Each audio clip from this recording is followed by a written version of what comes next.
Assalamualaikum warahmatullahi wabarakatuh. Hello class, welcome to our group. We are from group 5, which will explain about reading approach.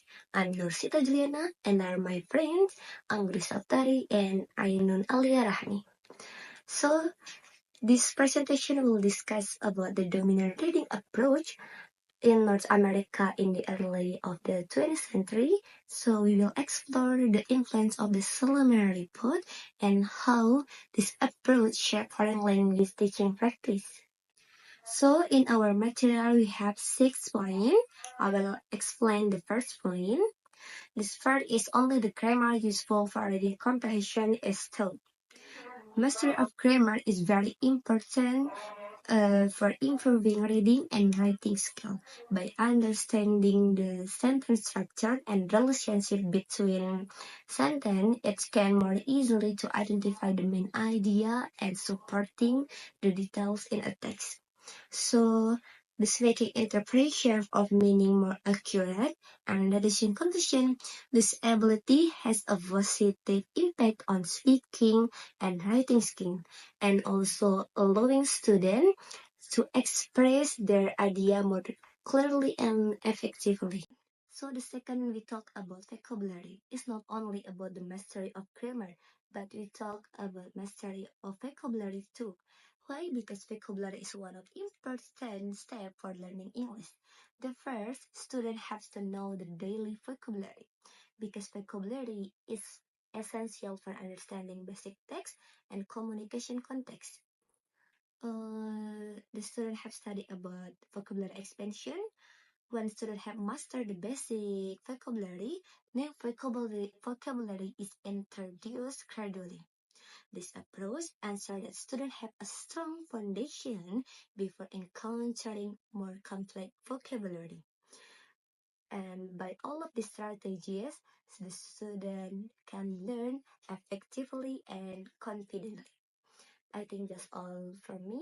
So the next presentation will present by my friends Anggris Saptari. Next, I will explain about our material. For the next point is translation once again becomes a respectable classroom procedure. Remember those methods that shied away from translation? Well, this approach says, translation, we welcome you back, but not as the main aid, more like a supporting role. Think of it this way. In the early stage of language learning, translation can be a valuable tool to bridge the understanding gap. It's like having a trusty guide to help you navigate the meaning of unfamiliar words and phrases. But just like any good guide, we use it wisely. We don't rely on it solely, but rather as a stepping stone to build independent comprehension. For the next point is reading comprehension is the only language skill emphasizes.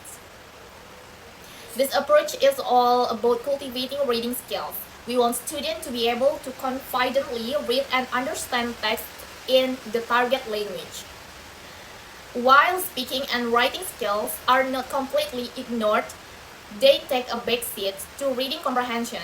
This focus on reading allows students to develop a strong foundation in understanding the language, which can then be applied to other language skills as they progress. Okay, I want to continue our material. It is about the teacher does not need to have a good oral proficiency in the target language. So in this approach, the teacher doesn't need to be good at speaking the target language. The main focus is on reading and understanding the text, not on speaking or conversation skills. So even if a teacher isn't fluent in the target language, they can still teach effectively because their job is to help students understanding written text. Okay, continue is about the first language is used to present reading material, discuss it, and check understanding. So in this approach, the student first language or their native language is important. It's used to introduce reading material, talk about them, and make sure the students understand. So the classroom discussions happen mostly in the student first language, while the goal is to understand the target language through reading. So these 2 points show that the reading approach focuses more on understanding written text than on speaking, and both the teacher and the student can use their native language to help them learn the target language. I think that's enough from me. Thank you for your attention. Wassalamualaikum warahmatullahi wabarakatuh.